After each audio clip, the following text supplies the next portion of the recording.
முட்டையை வேக வச்சுக்கலாம். ஒரு 5 முட்டையை வெந்துருச்சு உரிச்சிக்கலாம். அடுப்பில் ஒரு எண்ணெய் சட்டி வச்சு கிராம்பு, அன்னாசி பூ, பட்டை இதை போட்டுக்கலாம். நல்லா வெறுமனே வதக்கலாம். அதோட சோம்பு போட்டுக்கலாம்.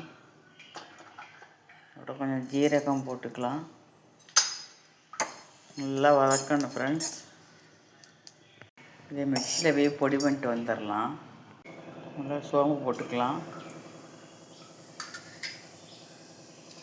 அது பொரிஞ்சோன்னே எப்போதும் நம்ம தாளிக்கிறது தக்காளி, வெங்காயம், கருவேப்பிலை போட்டு நல்லா வதக்கிக்கணும். நல்லா வதங்கிட்டு வதங்க வரைக்கும் தூள் பண்ணி இதை போட்டுக்கலாம். இதுதான் குழம்புக்கு வாசத்தை தர்றதுங்க. நல்லா மறுபடி வதங்கட்டும். வாங்க. நல்லா வதங்கினோன்னா 2 ஸ்பூன் மிளகா மல்லித்தூள் போட்டுக்கலாம். தேவையான அளவு தண்ணி ஊற்றிக்கலாம்.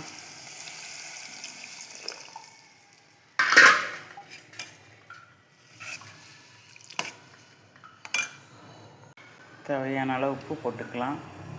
இப்போ கலக்கி கொதிக்க விடலாம். கொதிக்கட்டும். வாங்க. நல்லா கொதிக்கல ஒரு 1/4 மூடி தேங்காய் அரைச்சி ஊற்றிக்கலாம். 1/4 மூடி போதும், 1/2 மூடி கூட தேவையில்லைங்க.